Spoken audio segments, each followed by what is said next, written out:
ژور لید.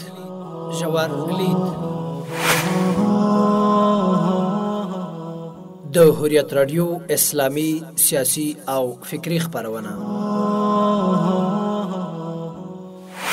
دا خبرونه هر شنبه سهار 9 بجې او 15 دقیقې او تکرار یې هر دوشنبه پر همدې وخت او هر جمعه 12 بجې او 15 دقیقې له حریت رادیو څخه اوریدلای شئ.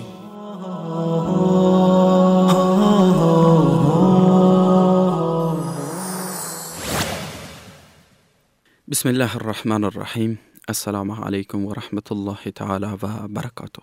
د انبیاء علیهم السلام له قتل څخه نیولې بیا د دوی په وړاندې تر سرکشي او همدارنګه ظلم، فساد، ځانغوښتنه، حسادت او تر نورو ملتونو ځان پورته ګڼل هغه څه دي چې د دې قوم په فطرت کې نغښتی دي او د دوی په تور تاریخ کې ثبت دي. اوس پوښتنه دا ده چې دا قوم یعنی یهود څوک دي؟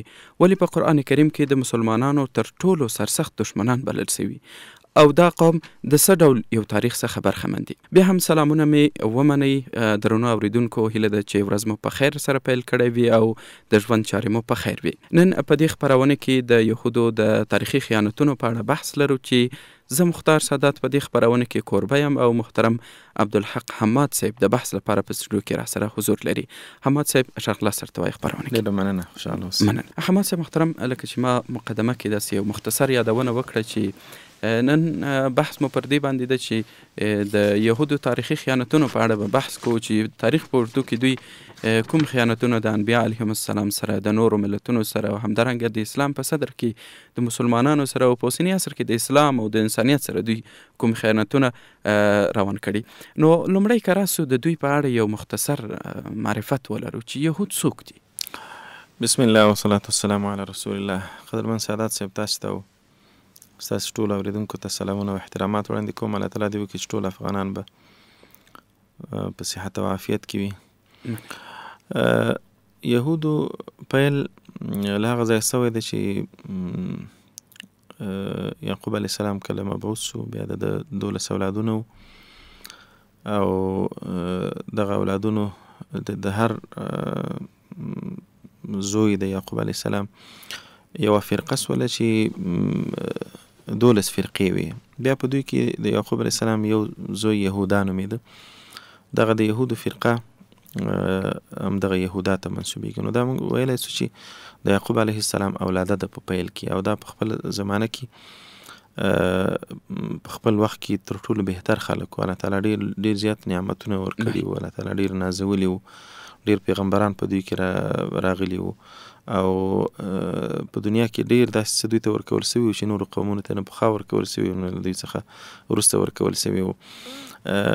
لیکن دوی چې هغه څنګه ورسره وړ وه او څنګه مناسبه وه، څنګه چې خدای نعمتونه ورکړي وو، هغومره شکرګزاري یې کړې وای، هغومره الله تعالی ته نږدې سوي وای، هغومره دا یو نوی امتحان و د دوی دپاره. دوی په خپل امتحان کې ناکامه شول او د الله تعالی په وړاندې سرکشي وکړه، د پیغمبرانو په وړاندې سرکشي وکړله، د انسانیت په وړاندې داسې سرکشي وکړله چې د الله تعالی په مخلوق کې هیڅ چا دغومره سرکشي نه ده کړې. ځکه الله تعالی ورته بیا د سختو عذابونو خبرداری ورکړی دی او په قرآن کریم کې بار بار په دوی باندې د الله تعالی د غضب یادونه سوې ده، د الله تعالی له طرفه د سختو وعیدونو، د سختو عذابونو یاده سوې ده. نو داسې زه ویلی سم په دې شکل باندې چې یهود په پیل کې ډېر مطلب سم خلک وو او ډېر د الله تعالی نازولی قوم او مخلوق وو، لیکن دا چې دوی په خپل امتحان کې ناکامه سول او د الله تعالی په وړاندې سرکشي وکړله، نو د الله تعالی په مخلوق کې تر ټولو ذلیله خلک بیا هم دوی سول. ډېره مننه. حماد صاحب، دلته په اوسني عصر کې چې مسلمانان، خصوصا مسلمانان د یو نوع د اضطراب یو تشویش سره مخ کړي او دوی داسې د مغالطه سره مخ کړي، هغه دا ده چې د یهودو ترڅنګ یو بله ډله مثلا صهیونیزم په نوم ایجاد شوي. نو دلته آیا د دې دوو ډلو ترمنځ چې صهیونیزم په یهودو کې یو ډله ده، آیا د یهودو او د صهیونستانو ترمنځ توپیر شته او یا که دا یو نوع چل ده غواړي چې مسلمانان خطا باسي په دې ډول چې مثلا یهود ځینې ځان به وایي چې موږ صهیونستان نه یو او صهیونستان به مثلا ځان لپاره بیل افکار لري؟ آیا د دې دوو اصطلاحاتو ترمنځ توپیر شته که دا یو چل ده؟ په اصل کې یهود د فکر په لحاظ او د عقیدې په لحاظ صهیونستان او یهود دا دواړه یوه فکره لري، یوه عقیده لري. لیکن یهود یو مخ دی او صهیونیزم یا صهیونستان دا بل مخ دی. صهیونستان په یهودو کې په هغه وخت کې رامنځته سول کله چې په دویمه نړیواله جګړه کې او له هغه څخه مخکې په اروپا کې یهود ډیر وټکول سول او ډیر زیات ووژل سول، بالخصوص د هټلر لخوا د دوی په قول چې په میلیونونه کسان ووژل شول یا په سلګونو زره کسان ووژل سول. نو دوی یو فرقه یا یو سازمان ایجاد کړ په نامه د صهیونیزم. دا د دې لپاره ایجاد کړ چې یهود چې په دنیا کې څومره ویشل شوي دي په مختلفو هیوادونو کې دوی تیتو پرک دي، دا راټول کړي او د دې لپاره د یو هیواد ایجاد وکړي او یو هیواد رامنځته کړي. او بیا د یهودو هغه اساسي اهداف چې هغه د انسانانو د نورو انسانانو په خلاف باندې د دوی هغه بد ارادي او د مسلمانانو په منځ کې تفریقی اچول، د مسلمانانو په وړاندې هغه خپل وحشتونه او هغه حقد او کوم کینه او کوم حسد چې دوی درلوده د مسلمانانو سره هغه وپایلې. د دې لپاره دوی دغه یو فرقه رامنځته کړله. په اصل کې یهود او صهیونستان دا په فکري لحاظ او په عقیدوي لحاظ یو دي، خو دومره ویلی سمه چې صهیونیزم هغه سازمان دی چې د یهودو د ارادې او د دوی د پلانونو تمثیلونکي دي، او دوی چې کوم پلانونه د پخوا څخه درلودل او د راتلونکي دپاره لري د هغو تطبیق صهیونستان کوي او تر شا ټول یهود ولاړ دي. او پاتې سو عمومي یهود دوی د دې لپاره ساتلي دي چې که احیانا کوم مشکل پیښیږي نو موږ به بیا دواړه لیکېدای سو چې هغه دا کارونه صهیونستانو کړي او یهودو نه دي کړي. خو په اصل کې همدغه یهود او صهیونستان دا یوه فرقه ده، فقط د یوې سکې دوه مخونه دي. ډېره مننه. حماد صاحب محترم، اسلام هغه دین دی چې د نورو ټولو ادیانو سره په تقابل کې ولاړ ده.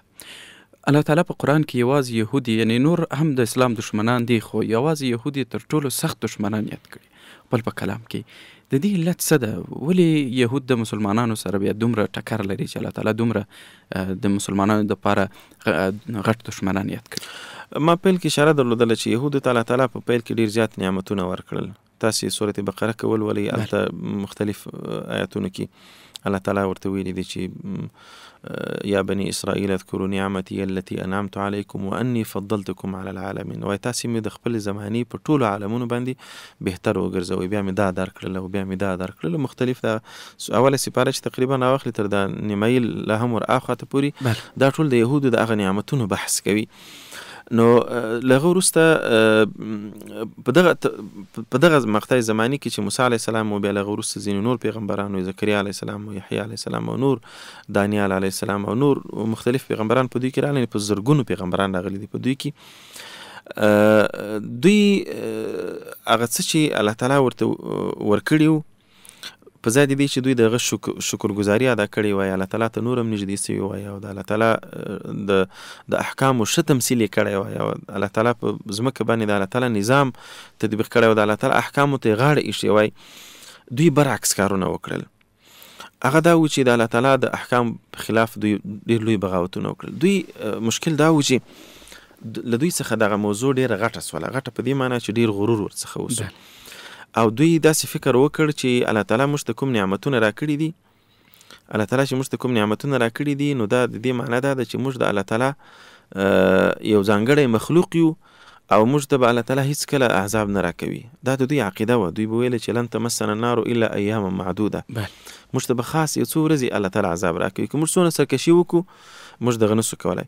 بل ځای کې به ویله چې لیس علینا فی الامیین سبیل. د دوی عقیده دا ده چې د یهودو نه بغیر چې نور څومره انسانان دي دوی امیین وایي، امیین له یهودو پرته.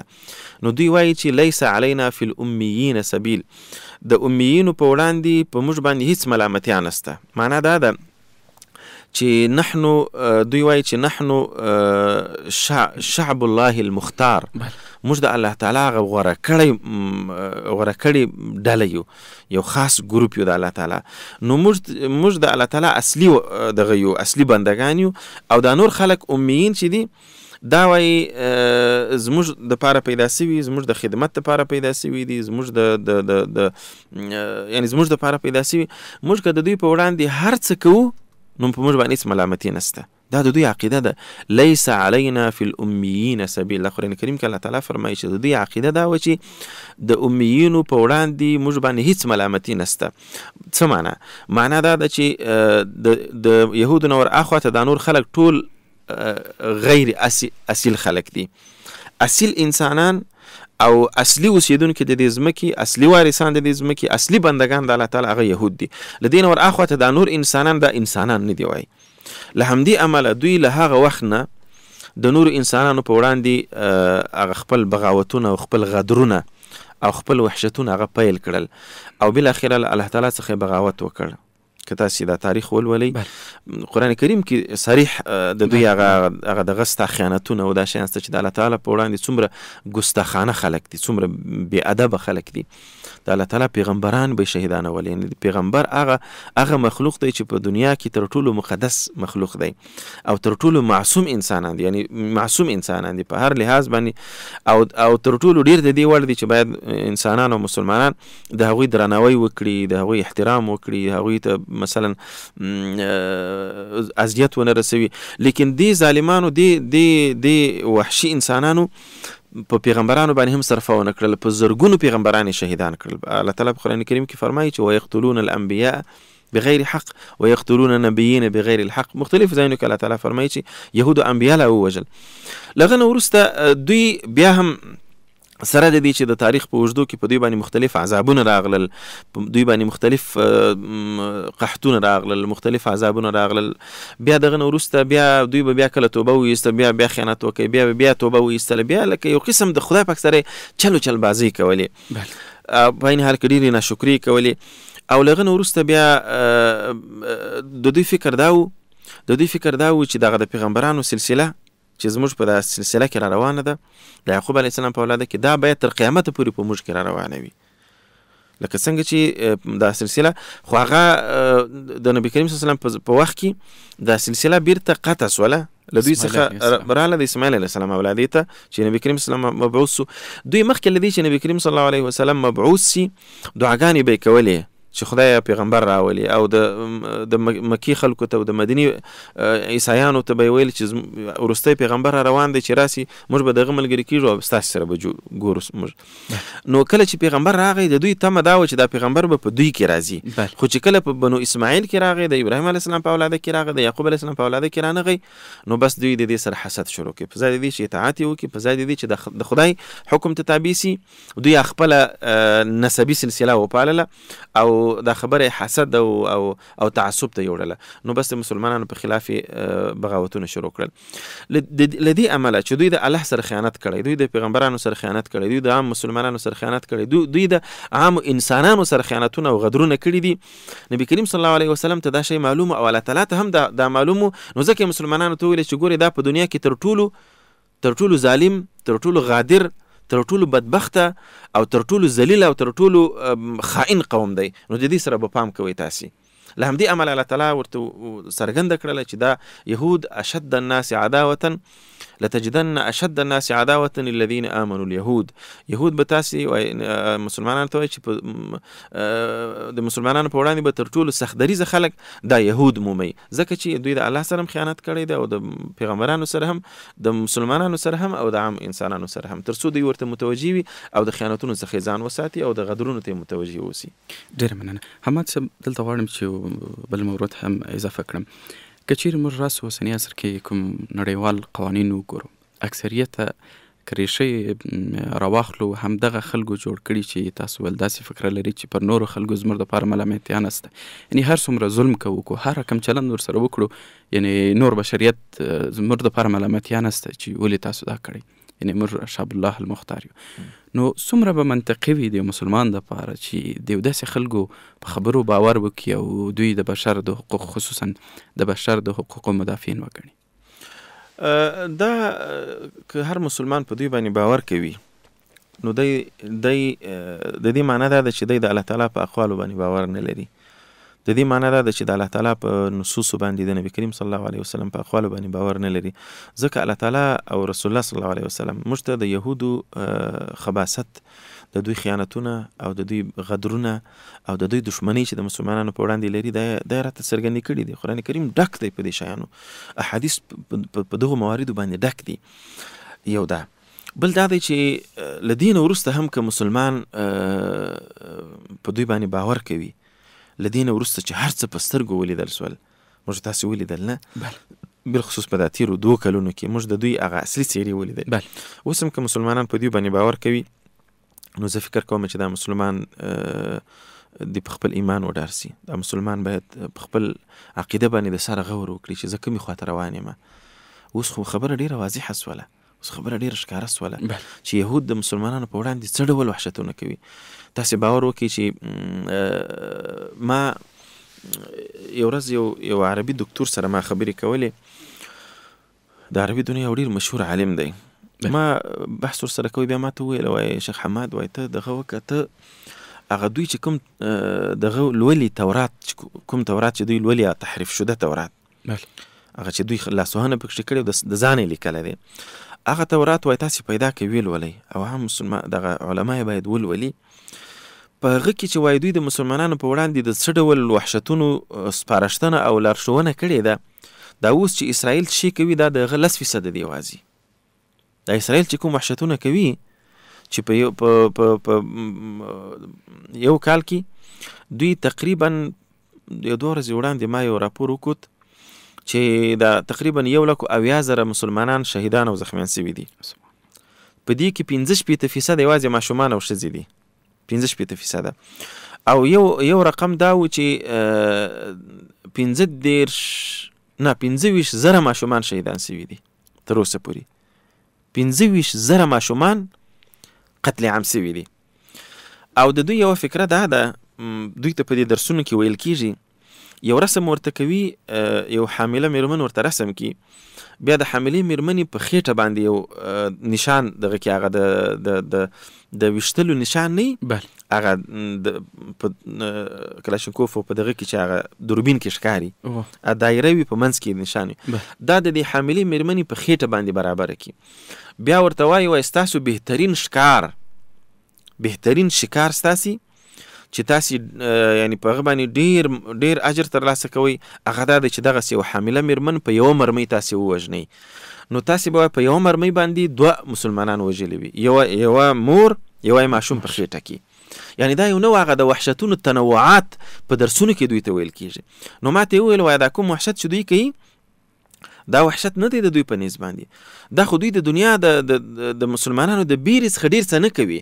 که دوی ته اجازه ورکول سي او ونه بیریږي د مسلمانانو څخه یا د نورو انسانانو څخه، یا دا چې دوی به په دنیا کې بدنامه سي ډېر، ځکه اوس رسنۍ دي، نو دوی به دغه د غزا او مسلمانان چې څومره دي شاوخوا، دا به محاصره کې په یو ایټم بم به ټول ختم کړي، له منځه به یوسي. یا به داسې یو کار ورسره وکړي چې مطلقا ټول به قتل عام کې دا 2 لکه مسلمانان، یا په ضفة الغربیه کې په میلیونونه انسانان، یا په شاوخوا نور اسلامي هیوادونو کې، یا من حیث ټول اسلامي امت به دوی په یو اټم بم باندې له منځه یوسي. د دوی اراده وایي دا شی د خو بیریږي. نو دا د دوی هغه څیرې دي. ستاسې د سوال په جواب کې زه وایم چې یو مسلمان چې اوس هم په دوی باندې د بشر دوستو او د شو انسانانو ګمان کوي، لا هم دوی ورته الګو دي، لا هم دوی ورته قدوه دي، هغه د خپل ایمان وډار سي. یهود ډیر ذلیل قوم دی، یهود ډیر ظالم قوم دی، یهود ډیر خائن قوم دی، یهود ډیر ګستاخه قوم دی. د دوی تاریخ چې په قرآن کې ولولې تاسې چې د خدای په وړاندې دوی څومره ناشکري کړي دي، د پیغمبرانو په وړاندې کوم وحشتونه دوی کړي دي. ګوره زکریا علیه السلام دا ثابته ده. د ابن مسعود رضی الله عنه یو قول دی چې دوی په یوه ورځ 300 پیغمبران شهیدان کړي دي، په یوه ورځ باندې 300 پیغمبران. په دې حدیث کې ځینې خبرې سته چې په صحت او په ضعف او په قوت کې خبره ده، لیکن دا حدیث چې زکریا علیه السلام چې په شهادت دوی رسولی دی چې یو ډېر لوی پیغمبر سره د خپل زوی یحیی علیه السلام په یوه ورځ دواړه شهیدان کړي، دواړه پیغمبرانو. زوی ورته شهید کړي، په ده پسې ورغل، دی په محراب کې ولاړ و، مونځ یې کوی. ده چې منډه واخیستله د ځان د بچ کېدو دپاره، نو هغه یو ونه ورته څیرې سوله، ونې اواز ورته وکړي چې راځه زه ځای در کوم. دی په ونه کې ننوتې، ونه بنده سوله. شیطان راغی یهودو ته وویله چې دا زکریا علیه السلام په دې ونه کې دی. دوی اره راوړل، د ونې په دوه ځای اره کړل، زکریا علیه السلام یې 2 ځایه کړ، په شهادت یې ورسو. نو دا ډیر ذلیل قوم دی. بیا دغه نه راوروسته چې د موسی علیه السلام په دغه قصو کې چې قرآن کریم کې بار بار ذکر شوی دی چې د فرعون څخه چې الله تعالی نجات ورکړ، دوی چې کله شام ته پورې وتل، نو اول خبره د دوی دا وه، هلته یو قوم چې هغوی دغه کول، هغوی یو بت جوړ کړی و، دغه څخه به طوافونه کول، عبادت به ورته کوئ. دوی چې هغه ولیدل، موسی علیه السلام ته وویل اجعل لنا الها کما لهم آلهه، وایي موسی علیه السلام موږ ته هم داسې یو خدای جوړ کړه لکه دا. موسی علیه السلام ورته وویل وانکم قوم تجهلون، تاسو خو ډېر جاهل قوم یاستئ. دا اوس مو ولیده چې فرعون ستاسې په مخ کې غرق او تباه سو، د همدې شرک له امله، د همدې بتپرستۍ له امله، د همدې د خدای څخه د بغاوت له امله. دومره ظالم او دومره خاین قوم یاستئ چې هېڅ عبرت نه اخلئ، او تاسې دلته بیا اوس بوتان غواړئ. خیر توبه یې په وایستله. بیا څه وخت وروسته موسی علیه السلام به کوه تور ته تللی د الله تعالی کلام ته او د الله تعالی خبرو ته. موسی علیه السلام تللی دی چې هلته بیرته چې راغی، اولې ورځې دي، فرعون نوی غرق سوی دی او دوی نوی نجات ترلاسه کړی. چې راغی چې ګوري خوسۍ یې جوړ کړی دی، خوسۍ عبادت کوي. موسی علیه السلام ډېر غصه سو، هغه صحیفې چې ورسره هغه په مځکه وهلې، خپل ورور یې تر ګریوان راونیوی چې دا څه وکړل. هارون علیه السلام هغه ورته وویل یا ابن امي لا تأخذ بلحیتي ولا برأسي، وای ما د ږیرې او د سر نه منې سوه، زه دې خلکو مجبوره کړم، زه یې وژلم، او که ما چیرې نور دغه کړی وای، نو کېدای شي دا بني اسرائیل څو فرقې سوي، بیا به تا راته ویلې چې تا د دوی په منځ کې تفریقه واچوله. بیا سامري راغوښتې وای چې شي وای موږ چې هغه د فرعونیانو څخه کوم سره زر ترلاسه کړي وو، هغه مې ویلې کړي خوسۍ مې ورڅخه جوړ کړئ، هغه یو اواز کوئ، هوا به ورننوتل، اواز یې کوئ. نو بس سامري راته وویله چې دې ته عبادت کوئ، موږ عبادت ورته شروع کړئ. نو موسی علیه السلام ورته وویل چې هو بدبختانو، تاسې ونه لیدل چې هلته خدای پاک ورسره څه وکړه. خیر بیا توبه وایستله. بیا د توبې دپاره خدای پاک ورته وویل چې اوس نو 80 کسان د دوی راوله کوه تور ته چې هلته توبه وباسي. هلته چې ورغلل، نو موسی علیه السلام ورته وویل دلته خدای ته توبه وباسئ. ورته وویل چې ته توبه وباسو. دونه ذلیل قوم دی، دونه غادر قوم دی، دونه ګستاخه قوم دی. وای تر څو چې خدای پاک موږ په خپلو سترګو ونه وینو، موږ توبه نه باسو. ارنا الله جهرة، وای موږ ته خدای پاک ښکاره راوښیي چې موږ تر څو خدای پاک ونه وینو، موږ په تا باور نه کوو. وای او ظالمانو خدای د قدرتونو خو مو ولیدل چې فرعون یې غرق کوي، تاسو ته نجات درکوي، پسې دا دا نورې کیسې.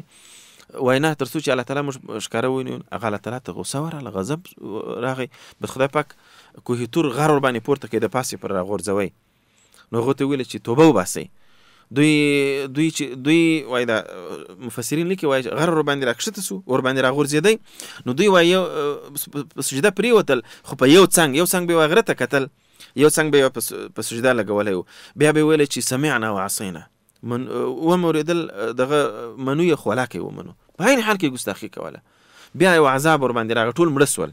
80 کسه. بیا خو موسی علیه السلام دعا وکړه خدای پاک ته چې خدای پاکه دا اوس 80 کسه مشران دي، که دا زه ولاړ سم او دا مړه وي دلته، قوم به بیا وایي چې زموږ مشران دي بوترل مړه دې کړل، بېرته یې ورته راژوندي کړل. بیا پسې نور بیا ورته ویل چې سینا ته ننوځئ، بیا هلته حطة وایاستئ چې خدای پاک د ګناه رژونه غواړو، بخښنه غواړو. دوی هلته نورې کیسې شروع کړې، حنطة فی شعیرتنا، نه دغه وای غنم خدای پاک ورته حطة، دوی وای حنطة، غنم غواړو غنم. بیا منو سلوا ورته راغله، بیا په هغه باندې دوی کبرونه وکړل، بیا ویل چې موږ دغه پیاز غواړو، دال غواړو، پلانې غواړو، دا شیان غواړو. نو ډیر دغه قوم دی، یعنی ډیر ناشکر قوم دی، ډیر ذلیل.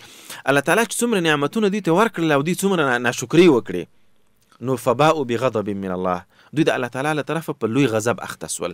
او وضربت علیهم الذلة اینما ثقفوا، دا د الله تعالی طرف نه اخیری فیصله وه د یهودو په اړه، چې یهود کم ځای ته ځي نو په دوی باندې به ذلت خپور وي.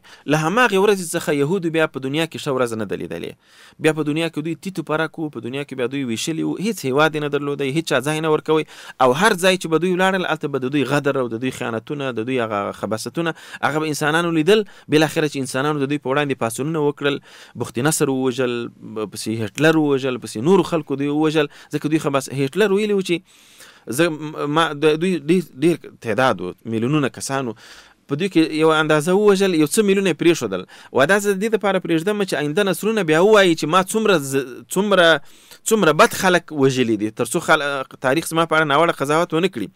دا کم نفوس چې پاته دی چې دا خلک وویني، د دوی خباثتونه وویني، د دوی رذالتونه وویني، نو خلک به وایي چې والله تا خو ښه کار کړی دی. نو دا هر څه ورباندې وسول. لیکن اوس ولې دوی په دنیا باندې حاکم دي؟ دا یو جلا بحث دی چې په دې باندې بیا کېدای شي سړی بیل بحث وکړي. الله تعالی په قرآن کې فرمایي چې ضربت علیهم الذلة اینما ثقفوا، په دوی باندې دوی چې هر چیرې وي ذلت ورباندې تپل سوی دی. الا بحبل من الله وحبل من الناس، په دوه صورتونو کې دوی د دې ذلت څخه خلاصېدلی شي. یو دا چې حبل الله ته راشي، د حبل الله څخه مراد علماو دا لیکلي دي چې دوی د مسلمانانو تر حاکمیت لاندې راشي او جزیه ومني او مسلمانان ورته امن ورکړي، نو دوی د ذلت څخه خلاصیږي. وحبل من الناس دا معنی چې دوی د یو بل قوم سره تړون وکړي، د یو بل قوم ملاتړ ترلاسه کړي، نو بیا دوی کېدای شي یو څه د دې ذلت څخه خلاص شي. دا اوس چې دوی په دنیا باندې حاکمیت کوي، یا بالخصوص په عربي دنیا باندې یا په منځني ختیځ باندې دوی وحشتونه کوي. نن یوه ته خوله ور واچوي، لکه هغه لیونی سپی، دې ته خوله ور اچوي، سبا هغه ته خوله. نن په لبنان حمله کړې، نن په سوریه حمله کړې، په فلسطین حمله کړې، په ایران حمله کړې، په یمن حمله کړې، په بل. دا ټول دا د دوی قوت نه دی. دوی ډېر ذلیل قوم دی. تر شای امریکا ولاړه ده، تر شای اروپا، لویه اروپا ولاړه ده. الا بحبل من الله وحبل من الناس، دوی حبل من الناس باندې اوس منګولې لګولې دي. دنیا یې د ځان سره ملګرې کړې ده او دنیا د ځان تابع کړې ده. چې دنیا په څه شي تابع کړې ده، دا یو بیل بحث دی چې دوی څنګه وکولای شول پس له هغه چې دوی د هټلر لخوا ډېر ووژل سول. بیا دوی په مختلفو برخو باندې کارونه پیل کړل. مثلا په اقتصادي برخه کې دوی ډېر ژور کارونه وکړل، په استخباراتي برخه کې ډېر ژور کارونه، لا محدوده. یعنی لا محدوده دا معنی چې هیڅ محدوده دوی نه پیژندله. په استخباراتي برخه کې ناموسونه یې لیلامول، عقیده یې له لاسه ورکوله، فقط استخباراتي هغه دغه چې ورته وایي استغلال چې ورته وایي یا بلیک میل کول چې ورته وایي، دا کارونه یې کول. او په سیاسي لحاظ باندې دوی د نړۍ سیاسیون ټول په لاس کې واخیستل. په تبلیغاتي لحاظ باندې دوی د نړۍ لوی تبلیغاتي دستګاوې، لوی چینلونه دا په لاس کې واخیستل. او دغه راز نورو هغه عمده برخو باندې چې د لابي برخه ده مثلا، یا نورې هغه د نړۍ نرم جهت دی چې ملل متحد او نړیوال سازمانونه دي، دا ټول دوی په لاس کې واخیستل. او په دې باندې تقریبا دوی 80 کاله کار وکړ. بالاخره دوی په دې وتوانېدل چې د دغو شیانو د لارې نړۍ ټوله په خپله قبضه کې راولي، د نړۍ اقتصاد په خپل لاس کې واخلي، د نړۍ سیاست په خپل لاس کې واخلي، د نړۍ استخبارات په خپل لاس کې واخلي، او د نړۍ سرمایه ټوله په خپل لاس کې واخلي. نو بیا هیڅوک له دوی څخه سر نشي ښورولی. اوس په همدې طریقه باندې دوی په دنیا باندې حاکم دي. ولو که دوی ټول 14 میلیونه دي، په ټوله دنیا کې 14 میلیونه نفوس دی، چې 8 میلیونه په اسرائیلو کې اوسېږي او 5 میلیونه په بهر په اسرائیلو کې، په امریکا او اروپا او په استرالیا کې اوسېږي. په روسیه کې هم یو اندازه دي. نو دوی هغه د نړۍ د تسخیر بنیادونو ته لاسرسی وکړ او دنیا یې اوس په خپله قبضه کې دغه کړې ده. کنه دوی که طبي شکل ته راسي، په طبي لحاظ باندې دوی ډېر بزدله قوم دی، دوی ډېر ذلیله قوم دی، نه د جنگ طاقت لري او نه نور استقامت لري، فقط په ټکنالوژي او د دنیا په مټ باندې او د دنیاوالو او د لوی قوتونو په مټ باندې مسلمانانو باندې دا نخري کوي. لیکن دوی په خپل ذات کې ډیر ذلیل او ډیر خائن قوم دی. ډیر مننه. حمد صاحب، همدانن کوم لوی شرکتونو هغه خاوندان چې دي همدغه یهود دي او اکثریت خپل پر هغه یهودیت باندې انکار کوي، وایي موږ یهودیان نه یو، حال دا چې دوی یهودیان دي. علت څه دی؟ آیا دوی خپله پر دې باندې شرمیږي او یا که غواړي په دې شکل باندې، یعنی دوی خپله هم پوهېږي چې یهود د خلکو په منځ کې منفور قوم دی؟ یو خو دا وجه ده چې د دوی تاریخ انسانانو ته معلوم دی چې دوی څه ډول خلک دي. دویمه خبره دا ده چې دوی په عین حال کې اقلیت دی په دنیا کې، ټول 8 میلیونه نفوس دی. او دریمه خبره دا ده چې دوی په دې هم پوهېږي چې که موږ په هر ځای کې خپله څېره واضحه کړو نو زموږ دشمنان هم په دنیا کې ډېر دي. د همدغو علتونو له امله دوی خپله یعنی هغه اصلي څېره یې یوازې په یوه ځای کې دوی ښکاره کړې ده چې هغه صهیونیزم دی. دا صهیونیزم دوی وایي چې یهود دي. د صهیونیزم ور اخواته چې کوم نورې برخې دي د دوی، که هغه د ګلوبلایزیشن د نړیوالتوب دغه د جهتونه دي، نړیوال سازمانونه دي، یا د ملل متحد په بڼه د دوی هغه حاکمیت دی. په ملل متحد کې تر ټولو ډیر واک د یهودو دی، یا د امریکا په کانګرس او په پارلمان کې د دوی هغه اکثریت دی، یا مثلا په نورو استخباراتي جهتونو کې د دوی لاسونه دي، یا د دې ترڅنګ په نورو سیاسي برخو کې د لابي په برخو کې، یا د رسنیو په برخه کې، د میډیا په برخه کې چې د دوی کوم لاسرسی دی دا ټول دوی پټ ساتلی دي. او دا تاسو وګورئ په دنیا کې لوی کمپنی د ټکنالوژي دا یا ګوګل دی یا مثلا دغه لوی کمپنی دی نه. تاسو پوهیږئ چې د غزې په جګړه کې ګوګل مکمل د اسرائیلو سره ملاتړ درلودی او د اسرائیلو ته کوردینات ورکول، اسرائیلو ته جی پی اس پوینټونه ورکول، او دغه راز د دې سره نوري د ټکنالوژي په برخه کې نوري مرستې کولې. دا وروسته معلومه سوله. تاسو مخکې شپو کې شاید لیدلی وي په امریکا کې په یو محفل کې یو مسلمانه ښځه راولاړېږي او ګوګل دغه ته وایي، مشر ته وایي، هغه یو اجرایوي مشر دغه ته وایي چې تاسې د انسانانو د قاتلانو ملاتړ کوئ او تاسې د اسرائیلو ملاتړ کوئ، او تاسې هغه یې وایستله بیخي د وظیفې څخه یې منفکه کړله. دغه راز نورې کومې نړیوالې شبکې چې دي، که مثلا دغه مشروبات دي، که ماکولات دي، که لباس دی، که الکترونیکي کمپنی دي، نړیوالې دا لوی کمپنی، دا ټولې د یهودو دي. متاسفانه دا ټولې ګوري، کوکاکولا د یهودو ده، پیپسي د یهودو ده، نسلې د یهودو د خوراکي شیانو کې، دغه راز دغه نور ایچ پی ده او ډیل ده او دا لوی کمپنی د مکدونورا او د کی اف سی وغیره وغیره چې دا لوی برانډونه دي په دنیا کې، دا ټول د یهودو دي. په زرګونو لوی کمپنی دي، په زرګونو چې په ټوله دنیا کې څانګې لري، دا ټول د یهودو دي. یهودو ته مستقیما دوی فیصدي ورکوي. د یهودو ګورئ دا اوس یعنی دوی په 4-5 محاذونو کې جګړه کوي، او یو بم چې دوی کاروي هغه ډېر لوړ قیمتونه لري. یعنی د یوې ورځې مصرف د یهودو د جګړې د یوې ورځې مصرف د یو هیواد د ټول کال مصرف هم کېدلی سي. د یو کوچني هیواد، د یو غریب هیواد د ټول کال بودیجه هم کېدلی سي، لیکن دوی بیا هم د جنگ لا پراخوي او محدودوي نه، لا پرمختګ ورکوي. لا دا په څه کوي؟ دوی خو پیسې لري او دا پیسې دوی له کومه ګټي؟ خو دا کمپنۍ ټولې د دوی دي او په ډیر مهارت سره. ګوري موږ باید د یهودو څخه یو شی زده کړو. دا کوم تکتیکونه چې د دنیا د تسخیر دپاره دوی کاروي، دا ډیر بهترین تکتیکونه دي، باید موږ یې زده کړو.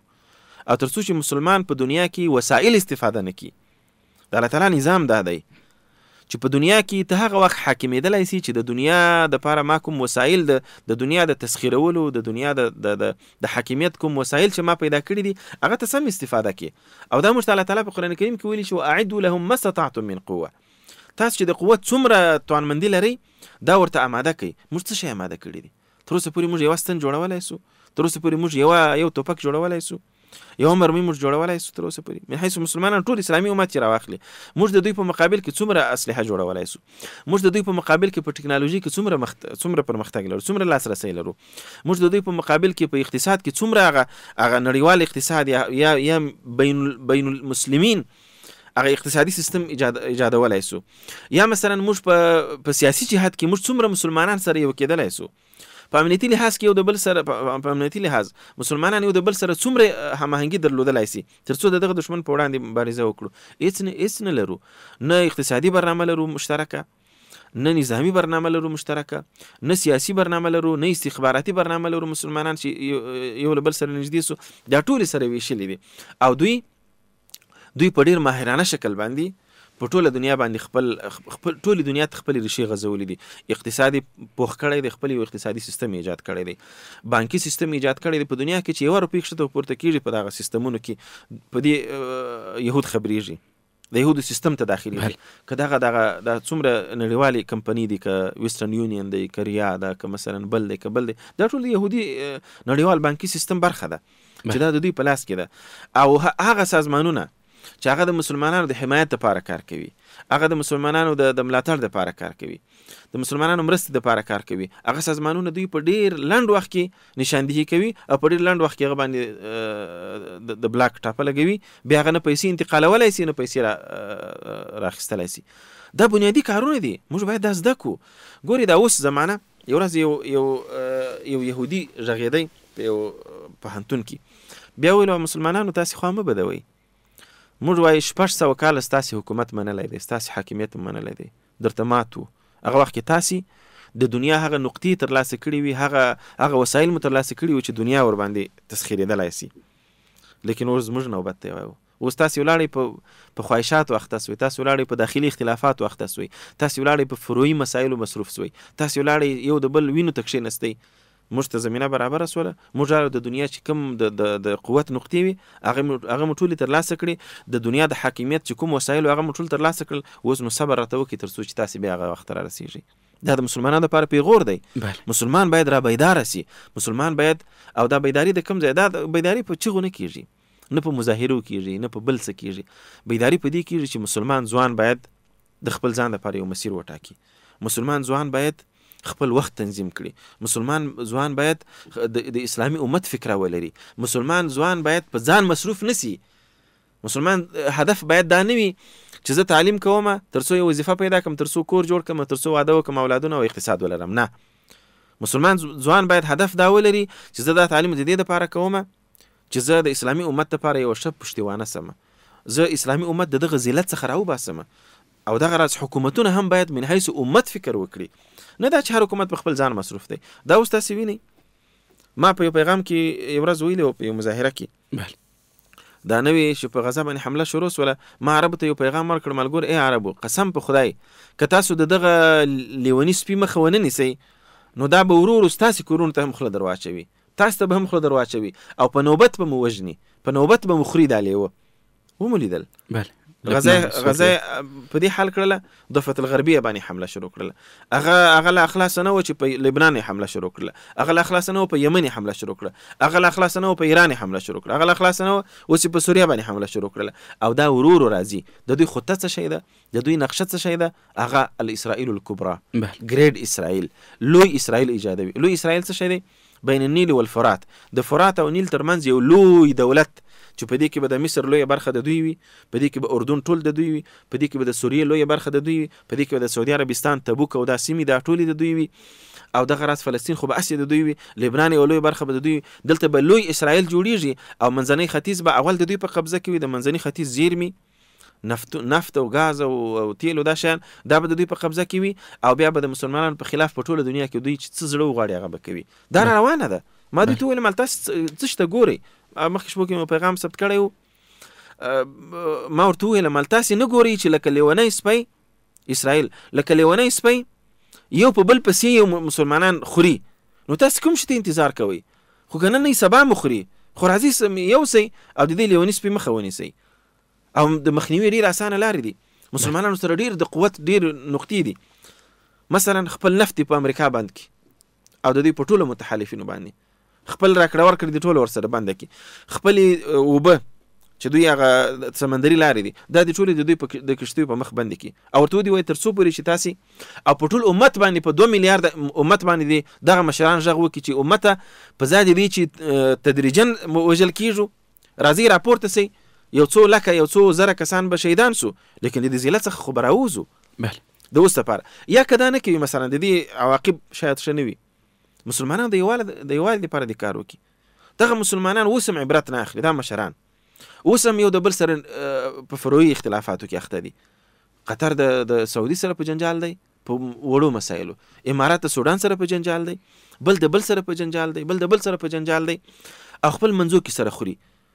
د دین خو باید عبرت واخلو. موږ باید مسلمانان سره یو سي، مسلمانان باید هیوادونه یو بل ته لاس ورکړي، فروعي اختلافات جزئي اختلافات له منځه یوسي، په کلیاتو کې یو اسلامي سازمان رامنځته کړي، واقعي اسلامي اتحاد رامنځته کړي.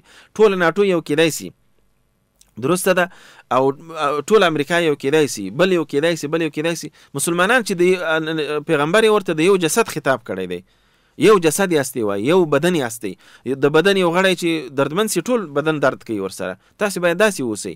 دا زموږ د ایمان زموږ د عقیدې برخه ده. لیکن دومره سره پراګنده یو، دومره شیندلي یو سره لکه زموږ د دې ترمنځ چې هیڅ تړاو نه وي.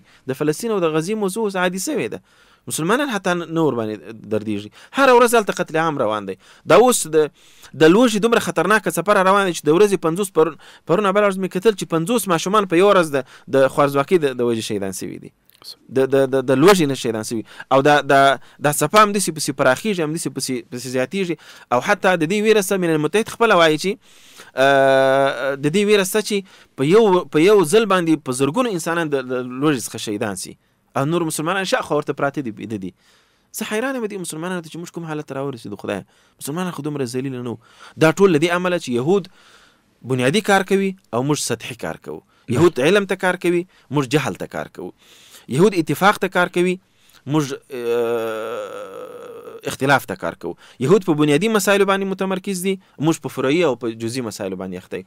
تر څو چې موږ بنیادي تغییر رانولو او مسلمانان د سره په خپل افکارو، په خپل پالیسي او په خپل سیاستونو باندې د سره من حیث امت فکر ونه کړي، زه فکر نه کوم چې دې ذلت څخه موږ لا به ذلیل کیږو.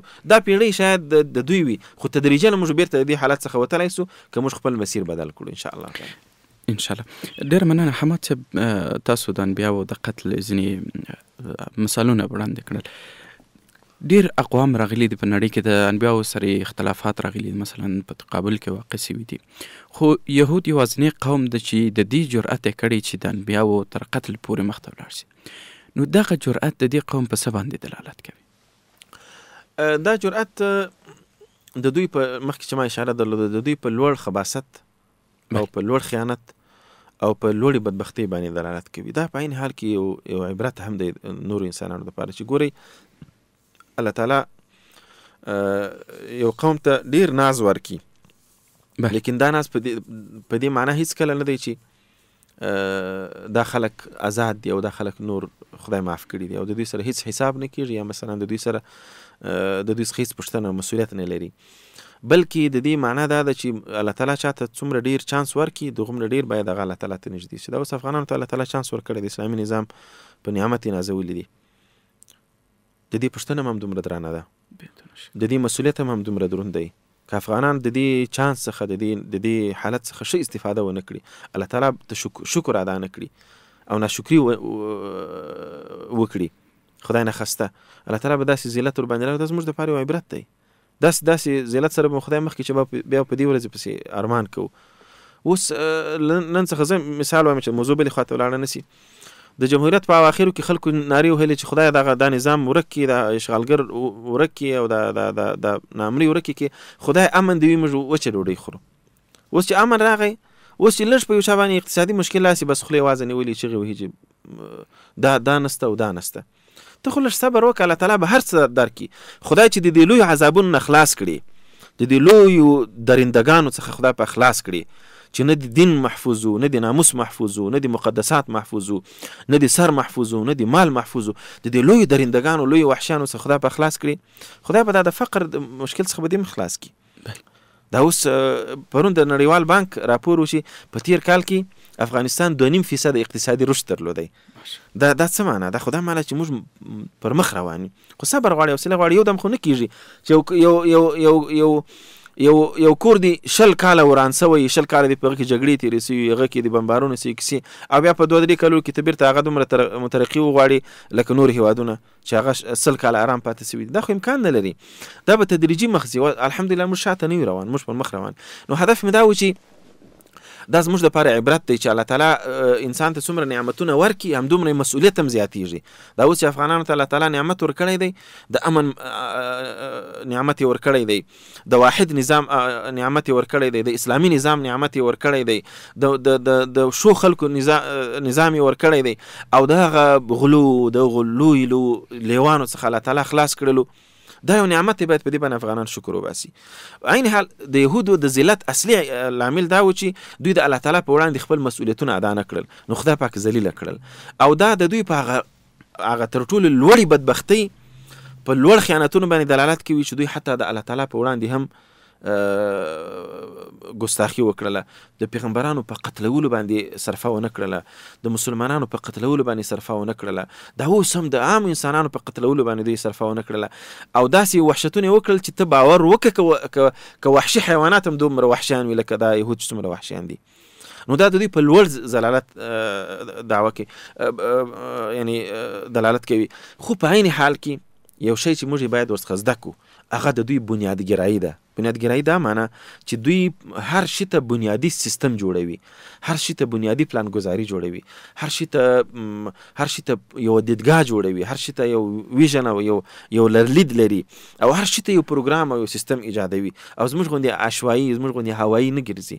دوی پروګرامي کارونه کوي. موږ باید همداسې اوسو تر څو چې دا زمانه داسې ده سادات صاحب محترم، دا زمانه داسې ده چې دلته ته هغه وخت کې حاکم یې چې تر ټولو ښه پروګرام ولري، ته هغه وخت کې حاکمیت کولی شي چې تر ټولو ښه وسایل ولري، ته هغه حاکمیت کولی شي چې تر ټولو ښه تخنیک ولري. او د الله تعالی لارښوونه مسلمانانو ته دا ده چې په هره زمانه کې باید ته حاکم یې، او په هر زمانه کې چې د حاکمیت کوم نقاط یې هغو ته باید ته لاسرسی ولري، هغه باید ته ترلاسه کړي. لیکن نن مسلمانان له دې څخه غافله دي. مسلمانان په خواهشاتو اخته دي، مسلمانان په عیاشیو اخته دي، مسلمانان په فروعي مسایلو اخته دي، مسلمانان په نورو مسایلو اخته دي، بنیادي شیان ورڅخه هیر دي. دا اوس که ته د یو مسلمان ځوان څخه پوښتنه وکړي چې ته د آینده امت لپاره کوم ارمان لري، کومه فکره لري، د هر مسلمان ځوان مفکوره دا ده. د دې څخه ټول امت قیاس که مفکوره دا ده چې شخصي ژوند جوړ که او بس. شخصي ژوند څه معنی؟ تعلیم کوم د دې دپاره چې زه ښه وظیفه پیدا کړم. وظیفه د څه دپاره؟ د دې دپاره چې ښه معاش پیدا کړم. ښه معاش د څه دپاره؟ د دې دپاره چې زه ارام ژوند وکړم او ښه اولادونه راوړم او بس یو کور ولرم او ښه وظیفه ولرم. ښه امت ته به کوم خیر رسوي؟ امت بیخي په یاد نه دی. تر هغه وخته پورې چې موږ په خپل ځان مصروف یو، موږ د بریا تصور نه کوو. کله چې من حیث امت فکر وکړو، موږ من حیث امت، او امت دا نه معنی چې د دې ځای نارې ووهه چې فلسطین ازادوم، د دې ځای نارې ووهه چې زه پلانی ځای ازادوم. نه، ته چې په کوم محوطه کې دلته د مسلمانانو سره نږدېوالی پیدا کړه، ته چې په کوم ځای کې د خپل نظام چې اسلامي نظام دی د دې تر څنګ ودرېږه، دا تقویه کړه. نه دا چې ته په ځان مصروف یې، نظام در څخه هیر دی. دا اوس موږ د نظام سره څومره همکاري کوو. مثلا که تطوعي او چاته اختیار ورکول سي، مجبوره نه کړل سي، مالیات او وغیره وغیره، صحیح ده. که تطوعي او چاته اختیار ورکول سي، زه فکر نه کوم که په ټول افغانستان کې د ورځې 100,000 افغانۍ د نظام ته مرسته راټوله سي. ولې؟ موږ مفکوره نه لرو، موږ شعور نه لرو. موږ باید خپل نظام په خپل وینو باندې، لکه څنګه چې فدایانو، لکه څنګه چې مجاهدینو خپل وینې نظرانه کړي، موږ باید خپل مال ورته نظرانه کړو، موږ باید خپل مهارتونه ورته نظرانه کړو، موږ خپل اوقات ورته نظرانه کړو، تر څو دا نظام را قوي کړو، را جوړ کړو. او بیا خدای مهربانه دی، په بل هیواد کې به بل قوم بل ملت راپورته سي، هغه به خپل ځان قوي کړي.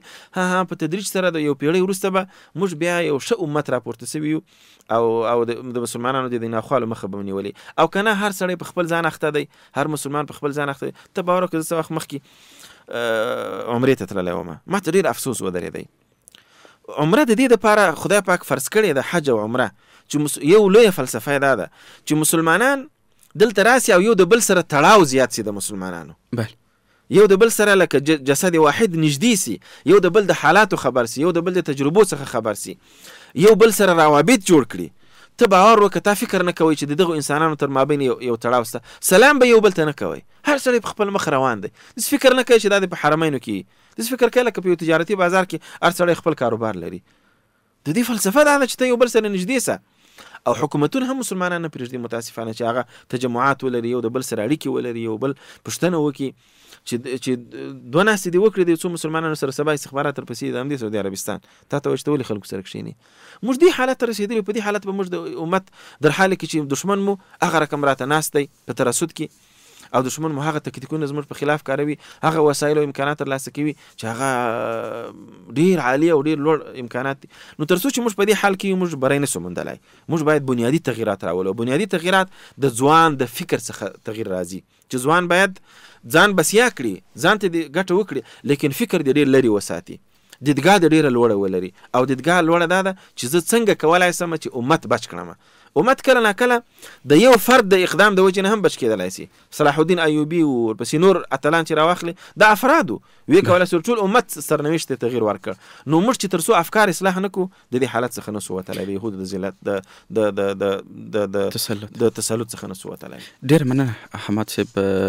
د بحث پاتې برخې هم پاتې دي. د اسلام په صدر کې د یهودو خیانتونه د مسلمانانو سره او په اوسني عصر کې نه د یوازې د مسلمانانو سره بلکې د انساني فطرت سره، د انسان د فطرت سره او د بشریت سره دوی دشمني او خیانتونه به انشاءالله راتلونکي خپرونه کې چې تاسو فرصت درلود د بحث په ورباندې کوو. مننه کوو دا چې په دې خپرونه کې زموږ سره مو ګډون وکړ. ډېره مننه، تاسو څخه خوشحاله اوسئ. مننه. درنو اورېدونکو، نننۍ خپرونه مو پر همدې ځای پای ته ورسېده. دا چې یو ځل بیا په دې خپرونه کې ستاسو چوپړ ته حاضرېږو. تاسو ټول پر لوی رب سپارو. خدای په امان. ښه وخت ولرئ.